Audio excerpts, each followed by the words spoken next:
हिसार से एक बड़ी खबर सामने आ रही है, देखिए हमारी इस खास रिपोर्ट में।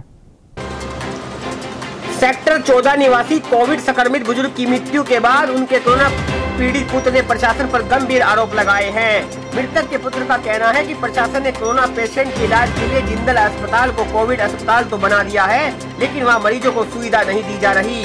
कोविड अस्पताल होने के बावजूद उनके पिता को जिंदल अस्पताल में वेंटिलेटर की सुविधा भी नहीं दी गई। सरकारी नियमों का हवाला देते हुए उनके पिता की स्थिति गंभीर होने पर अग्रहोआ मेडिकल कॉलेज भेज दिया गया, लेकिन वहाँ उन्हें बचाया नहीं जा सका। मृतक के पुत्र ने कहा कि जब निजी अस्पताल में वेंटिलेटर की सुविधा नहीं दी जानी थी तो प्रशासन को वहाँ कोविड पेशेंट का इलाज के लिए भेजना ही नहीं चाहिए था।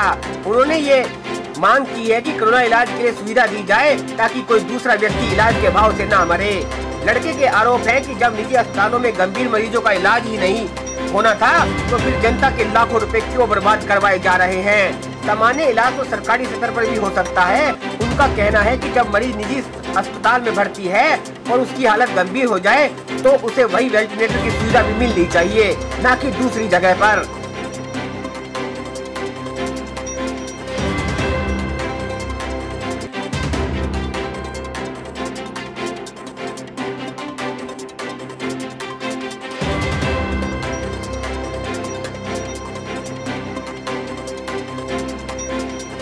हाँ जी, ऐसा था कि मेरे फादर साहब सिविल हॉस्पिटल में शाम को 6 बजे इमरजेंसी से हमसे पूछा गया कि आप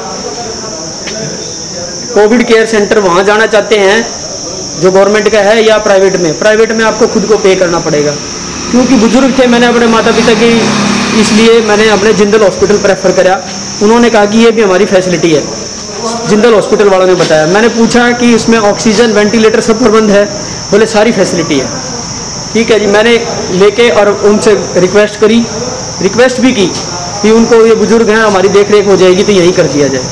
वहाँ चले गए तो जाते ही अब हम निश्चिंत हो गए भी ठीक है जी, माता पिता का इलाज ठीक हो रहा है। माता जी की तबीयत ज़्यादा खराब थी, पहले उनका ट्रीटमेंट शुरू किया। फादर साहब के पहले इतना बुखार नहीं था। उसके 3 दिन के बाद माता जी की तो तबीयत खराब होती गई और फादर साहब उनको जैसे बुलाना हो जी, वो रात को रो रही है, उनके यहाँ पेट में बड़ा सीवियर पेन हुआ, अनबियरेबल। उसका अटैक कोरोना का यहाँ था। तो जब भी कभी डॉक्टर तो अराउंड पे बाहर से ही, अंदर तो जाने की बात ही नहीं है। और वो जो दूसरा स्टाफ था, जो पैरामेडिकल स्टाफ, उसकी ड्यूटी वो सिर्फ 3 टाइम अपने गोली देने आए और चले जाए। हम चिंता में कि भी क्या हुआ। उसके बाद मेरी माता जी की तो इतना पेन हुआ है 3 दिन, मतलब वो मर के बचे हैं। वो ठीक हो गए। फादर साहब पहले कहते रहे मैं ठीक हूँ, तो उन्होंने उसको कोई दवाई नहीं दी, ना कोई इन्फ्यूजन चढ़ाया, ना कुछ हो। फिर फादर साहब को चौथे दिन थोड़ा सा सांस की दिक्कत सी होने लगी, ऑक्सीजन कम लगने लगी। डॉक्टर अंदर जाने की बजाय एक उन्होंने फ़ोन नंबर दे रखा है, भाई आप इससे वीडियो कॉन्फ्रेंस करके और पेशेंट इससे बता दे। डॉक्टर कोई गया ही नहीं पास, वो बाकी स्टाफ को ये बता देता ये ले लो मेडिसिन, ये दे दो। अब वो जितना आपने दे के और उसके बाद चले जाए, जितना उनकी वो है, वो कोई +2 है, कोई MLT है। तो उसके बाद मेरे पिताजी की, अब कल रात की बात है, उनको वो दिन में भी सुबह भी थोड़ी ऑक्सीजन की डिमांड थी, उन्होंने ऑक्सीजन लगा दी। जब उनको ये पता था कि इस पेशेंट को वेंटिलेटर की ज़रूरत है, और मैंने वेंटिलेटर के लिए भी बात कर रखी, जब कोविड केयर सेंटर बनाया है डिस्ट्रिक्ट एडमिनिस्ट्रेशन ने, फैसिलिटी देने के लिए बनाया है, और नीडी पेशेंट, मेरे फादर बिल्कुल ठीक खूब बात कर रहे 3 टाइम। और उसी दिन शाम को उनको ऑक्सीजन की ज़रूरत पड़ी है। फिर उन्होंने कहा कि इनका जो ऑक्सीजन अपटेक जो 95 होना चाहिए, 85 है। तो कार्डियक में वो फीलिंग करने लग गए, वो दम सा घुटने लग गया। डॉक्टर को हमने 5 बार 10 बार, कभी आपकी सिफारिश कभी उसकी सिफारिश से कह के जब जा के तो कहा, डॉक्टर बोला हम तो देख रहे हैं भाई, तुमने शिकायत करनी है कर दो, जो हमारे पास फैसिलिटी है वो हम कर रहे हैं। डॉक्टर अपने आप तो मैंने मैं बता नहीं सकता, मैंने इतने पापड़ बेले हैं, इतनी उनसे मिन्नत करी है कि आप ही भगवान है, आप ही बचा लो। तो उनको बचाने की बजाय मैंने रात को भी, उन्होंने जब मेरे को कहा ना भी इनको वहाँ ले जाना पड़ेगा, माँ जी हमने तो आपको यहाँ करवाया था एडमिशन, तो यहाँ ट्रीटमेंट करो। बोले हम इसके कोविड के पेशेंट के लिए है ना ये यूज़ नहीं कर सकते वेंटिलेटर। 7-8 पेशेंट है वहाँ पे। मेरे पिताजी तो चले गए, किसी और के भी जा सकते हैं इसे।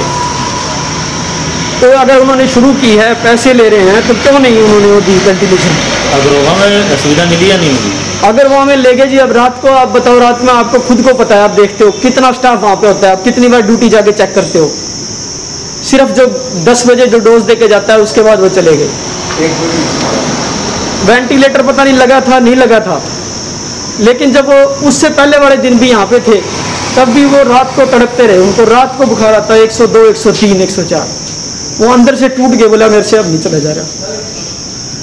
और मैंने रिक्वेस्ट भी करी एडमिनिस्ट्रेशन को, जिंदल को भी फ़ोन करवाया मैंने, उनके टीए तक को फ़ोन करवाया किधर किधर से, लेकिन डॉक्टर ने ये बहाना दे दिया कि बोले ये कोविड केयर के लिए वहाँ ले जाना है। जब यही मेरे को लेना था तो मैं शुरू में ही क्यों लेके जाता यहाँ जिंदल में, शुरू में ही वहीं करवाता एडमिट।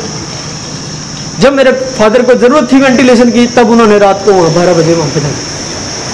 तो भी आपकी मदर भी वहाँ पर एडमिट है, तो आपको क्या करेंगे इस केस में? अब वो देखो, अब उनकी रिपोर्ट अभी तक उन्होंने अपना हिसाब किताब बनाने के लिए अभी तक वहीं रख रखा है, उनकी टेस्टिंग नहीं करवाई दूसरी, ठीक है। और मेरे से अभी तक 1,30,000 रुपये ले चुके हैं वो, जिसमें मेरे फादर के कोई इन्फ्यूजन स्टार्ट भी नहीं हुआ। एक ही बार लगाई थी, नॉर्मल सलाइन लगाई थी, उसकी भी फोटो भेजी हुई है मेरे पास। जो 1,30,000 आप लेने का मामला बता रहे हैं वो जिंदल हॉस्पिटल ने लिए? जिंदल हॉस्पिटल ने लिए हैं जी। तो इस संबंध में आपकी सीएमओ से कोई बात हुई? सीएमओ ने ना ही तो मेरे को ये बताया कि यहाँ से हमने जिंदल से डिस्चार्ज करके वहाँ भेज दिया है, ना उन्होंने हमारे को ये बताया कोई गाइडलाइन है। अपने मन से उनकी दोनों की आपस में बात हो गई, कर दिया दिल्ली चले जाओ, फरीदाबाद चले जाओ, गुड़गांव चले जाओ, इतने प्राइवेट हॉस्पिटल हैं, सबके अंदर है वेंटिलेशन, वेंटिलेटर सभी जगह यूज हो रहे हैं। जनकपुरी में मेरा खुद मेरा जो साडू है वो डॉक्टर है, वो प्राइवेट हॉस्पिटल में है, बोले हमारे यहाँ सारे ट्रीटमेंट कर रहे हैं। तो ये कोई गाइडलाइन नहीं है, इन्होंने हमारे को ये कह के बरगड़ा दिया कि एमएचए की गाइडलाइन है और यहाँ पे कर नहीं सकते, वहाँ कर दो। जब यहाँ कर नहीं सकते तो एडमिशन क्यों दिया उनको? और रात को 11 बजे मेरे पिताजी ने ये कहा कि मुझे यहाँ से वहाँ ले गए हैं और वैसे मैं ठीक हूँ, लेकिन सांस की दिक्कत है। और सुबह 7 बजे किसी ने देखा नहीं हूँ, कलेप्स हो गई। सूचना कितने बजे मिली आपको? सूचना उनकी तरफ से तो आई नहीं, मैंने इधर उधर पता किया, भी मेरे पिताजी का फोन नहीं आ रहा, बात नहीं हो रही, तो उन्होंने किसी ने कुछ नहीं बताया। ये तो मेरी खुद के सोर्स से जब जाके मेरे को पता लगा भी हाँ 9 बजे 9 साढ़े 9 बजे भी ऐसे ऐसे करके हो गए। ट्रीटमेंट करवाऊं वो भी मैं इकलौता पिता तो ना अपने पिता को देख पाया, ना उनका ट्रीटमेंट कर पाया। और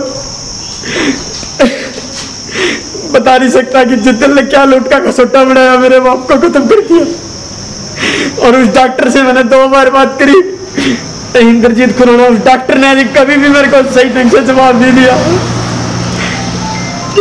अगर डॉक्टर है तो उसका काम है लाइफ को सेव करना, ये नहीं कि अपनी बस फायदे के लिए सारा काम कर दे। हिसार से एनसीआर न्यूज के लिए विनोद सैनी की खास रिपोर्ट। इस वीडियो को ज्यादा से ज्यादा शेयर करें। एनसीआर न्यूज के साथ बने रहने के लिए एनसीआर न्यूज को लाइक व सब्सक्राइब करें। नमस्कार।